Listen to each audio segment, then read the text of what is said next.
Hello guys, Domar Palermo, ang inyong porsigidong Bicolanong banker at your service. Ngayon, sagutin natin yung tanong ng colleagues natin na why do you want this job?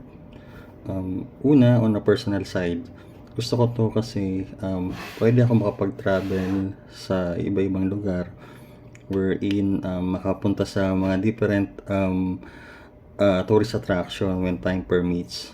Also, on a job side, it will help me to share those knowledge that I gain in almost 12 years in banking industry. So, syempre, ang pinakang goal natin is pumasa sa audit, maging smooth ang operation.